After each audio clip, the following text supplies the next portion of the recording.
আসসালামু আলাইকুম এভরিওয়ান, আমি অদিতি। সবাইকে আমন্ত্রণ জানাচ্ছি আবার নতুন একটা ভ্লগে। তো এখানে শাহাবির আসছে প্রথমবারের মতো তার নানু বাসায়। আর আমার ভাবি এই যে আমার পছন্দের যা যা খাবার আছে সেগুলো সে রান্না করেছে এত অল্প সময়ের মধ্যে। আর শাহাবির তার মামার কোলে বসে আছে, মানে আমার ভাই শাহাবিরকে পেলে মনে হয় যেন দুনিয়ার সব কিছু সে ভুলে যায়। মাশাআল্লাহ, আমার শাহাবির সবার আদর পাচ্ছে, অনেক আদর পাচ্ছে।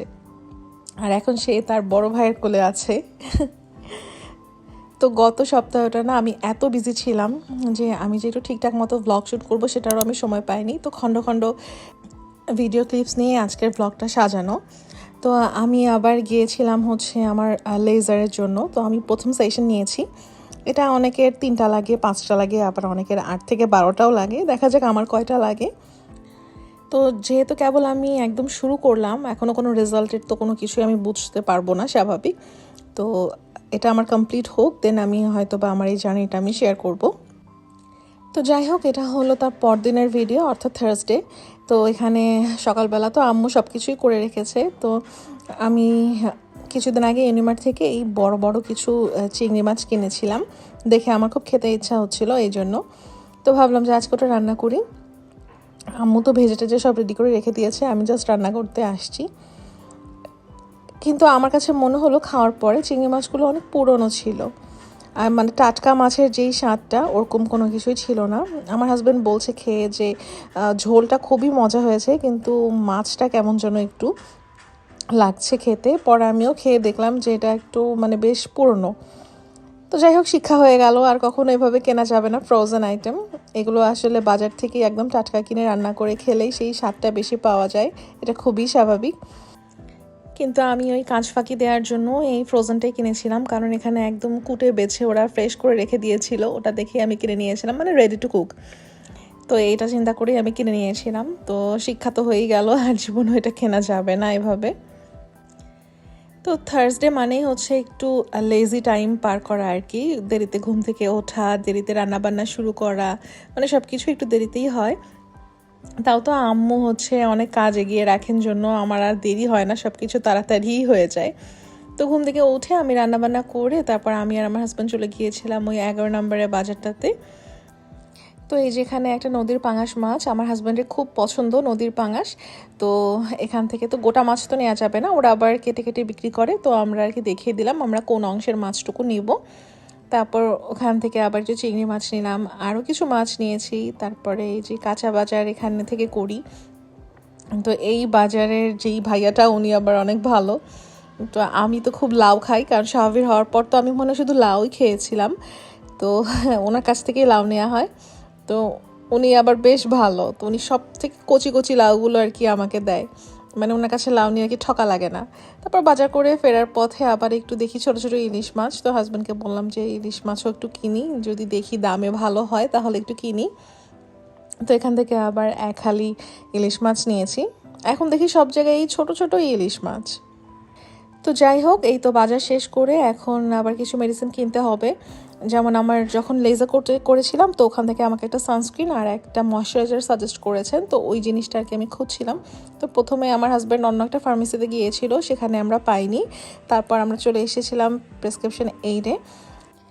তো ওনারা প্রেসক্রিপশন দেখে বললেন যে ওনাদের কাছে এই সানস্ক্রিন এবং ময়শ্চারাইজার দুটোই ছিল, কিন্তু ওটা শেষ হয়ে গেছে। তো আমাকে পরদিন আসতে বললো যে ম্যাম পরদিন আসলে আপনি অবশ্যই পাবেন।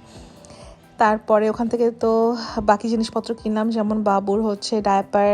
তারপরে আমি বাবুকে যেহেতু ফিলিপসের যে অ্যাভেন্টি ফিডারটায় আমি ওকে ফিড করাই, ওটা নিপলস আমি কিনলাম। এগুলো হাবুজাবুর কিনে ব্যাস বাসায় চলে আসলাম। আসার পরে এই যে আম্মু আবার বাজার গুছিয়ে দিচ্ছে আমাকে। আজকে আমার হেল্পার আসছিল, কিন্তু ও আবার চলে গিয়েছে, কারণ বাজার করে আস্তে আস্তে আমার অনেক দেরি হয়ে গিয়েছিল। আর ও আসে সেই সকাল 8:30টায়। তো এতক্ষণ পর্যন্ত তার ও বসে থাকবে না আমার জন্য। তো দেখা যায় বেশিরভাগ সময়ে যেদিন বাজার করি সেদিন আমার বাসায় হেল্পার আসে না। কিন্তু আজকে আসছিল, কিন্তু এসেও কোনো লাভ হয়নি, কারণ আমার বাজার করে ফিরতে ফিরতে একটু লেটই হয়ে গিয়েছিল, এই জন্য আর কি। তো আম্মু আমাকে এখানে বাজার গোছাতে হেল্প করছে। আর আমার ফ্রিজের অবস্থা খুবই খারাপ, এটাকে ধরা হয় না অনেক দিন ধরে। তো দেখা যায় যে আমার আম্মুই হেল্পারকে নিয়ে আমার ফ্রিজ পরিষ্কার করে দিত, বিশেষ করে এই ডিপ ফ্রিজটা। তো আম্মু যখন আগে আমার বাসায় বেড়াতে আসতো তখন সেই হেল্পারদেরকে নিয়ে এগুলো ধরে ধরে সব কিছু ঠিক করতো। কিন্তু এখন আম্মু নিজেই অনেক ব্যস্ত থাকে, কারণ রান্নাবান্না তো আমি এখন বলতে গেলে করছিই না, আম্মু নিজেই রান্নাবান্না করে দিচ্ছে আমাকে। তো দেখা যায় যে আম্মুও ব্যস্ত, যে আম্মু একটু হেল্প করবে এই বিষয়ে। আমি জানি আমার ব্লগ দেখে হয়তো বা আম্মু এর পরদিনই মাঠে নেমে পড়বে ফ্রিজ গোছানোর বা ফ্রিজ ক্লিনিংয়ের। এনিওয়েজ, বাজার থেকে এসে আমি শাওয়ার নিয়েছি, তারপরে যে এখানে আমরা লাঞ্চ করতে বসে পড়লাম। তো চিংড়ি মাছটা দেখে এত লোভ হয়েছিল, কিন্তু খেয়ে আসলে মজা পেলাম না, তো আফসোস লাগছিল। তো খাওয়া দাওয়ার পরে শাহাবিরের বাবা শাহাবিরকে নিয়ে একটু বারান্দায় গিয়ে রোদে বসেছিল, তা আমি ভাবলাম যে একটু ভিডিও করে নেই এই সিনটুকু। এরপরে বিকেলের দিকে আমরা আবার একটু বেরিয়েছিলাম, কারণ আমি যাব চোখ দেখাতে। আমার বেশ কিছুদিন ধরে মনে হচ্ছিল যে আমার চোখে হয়তো বা একটু সমস্যা আমি ফিল করছিলাম। তো উত্তরা এখানে তো আমরা আসলে কোথাও কিছুই চিনি না, আর একবার আমার হাজব্যান্ডের চোখ দেখানো নিয়ে এভার কেয়ারের এক্সপিরিয়েন্স খুবই বাজে ছিল, যার জন্য এভার কেয়ারে তো প্রশ্নই আসে না।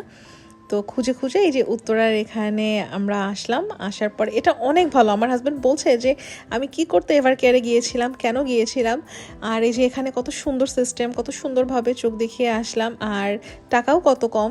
আর এভার কেয়ারে তো শুধু টাকা আর টাকা। তো যাই হোক, ঢুস খেয়ে মানুষের হুশ হয়, তো আমার হাজব্যান্ডের ঢুস খেয়ে হুশ হয়ে গেছে। তো ফেরার পথে না উত্তরা 12 নম্বরের দিকে বোধহয় একটা ইন্ডালজ আছে, তো ওখানে আমরা গিয়েছিলাম। যাওয়ার পথে না প্রায় দেখি যে নিচে পিঠা বানাচ্ছে। তো আমি আমার হাজব্যান্ডকে বললাম যে আজকে ফেরার পথে একটু পিঠা নিয়ে যাব। তো আমরা এখানে এসে পিঠা অর্ডার দিলাম, তো ওনারা বললো যে একটু সময় লাগবে। তো আমার হাজব্যান্ড বললো যে চলো তাহলে উপরে গিয়ে বসি। তো উপরে যাওয়ার পরে এই যে এখান থেকে আবার কিছু খাবার দাবার একটু অর্ডার করলো আমার হাজব্যান্ড।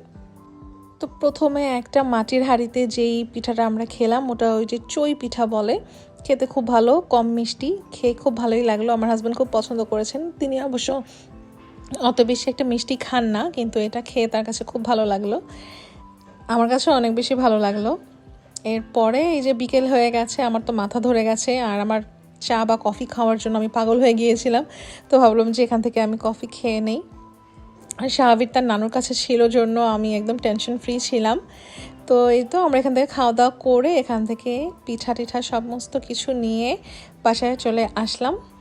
আর যেখানে আমি নিয়েছিলাম হচ্ছে পাটিসাপটা পিঠা, আমার হাজব্যান্ড নিয়েছিল ডিম চিতই, আর ভাপা পিঠা আমরা নিয়েছিলাম। তো এগুলো খেয়েই আমরা, মানে এগুলোই আমাদের ডিনার ছিল, রাতে আমরা আর কোনো কিচ্ছু খাইনি, এগুলো খেয়ে আমাদের পেট একদম ভরে গিয়েছিল। তো ইদানিং আমার খাওয়ার রুচি একটু কমেই গিয়েছে। দেখা যায় সকালবেলা তো আমি ব্রেকফাস্ট করি না, দুপুরবেলা খাই, খুবই সামান্য খাই। তারপর খাওয়ার পর খুব খারাপ লাগে, অস্থির লাগে, আর কেমন যেন লাগে, মনে হয় যেন রুচি নিয়ে খেলাম না। আর রাতেও খাই না, গত রাতে আমি শুধু ব্রাউন ব্রেড আর একটা ছোট্ট কলা খেয়েছিলাম, এই আর কোনো কিছুই না। হঠাৎ করে আমার রুচিটা যেন কেমন হয়ে গেছে। তো যাই হোক, এই যে এখন একদম রাতে ঘুমাতে চলে আসছি। শাহাবিরের বেড ওখানে আছে, কিন্তু শাহাবির ওখানে ঘুমাবে না, সে আমাদের বেডে ঘুমাবে। এখন কোনোভাবেই তাকে তার বেডে রাখা যাচ্ছে না। তো আমাদের বেডটা তো হচ্ছে কুইন সাইজের, তো এখানে এক পাশে শাহাবির, এক পাশে তার বাবা, আর মাঝখানে আমি, পুরোই স্যান্ডউইচ, আমার অবস্থাই হয় খারাপ। তো এনিওয়েজ, আজকের ব্লগ এ পর্যন্তই ছিল। ব্লগ ভালো লাগে like comment share and subscribe করে দিতে পারেন। দেখা হবে ইনশাআল্লাহ নেক্সট ব্লগে। টিল দেন টেক কেয়ার, আল্লাহ হাফেজ।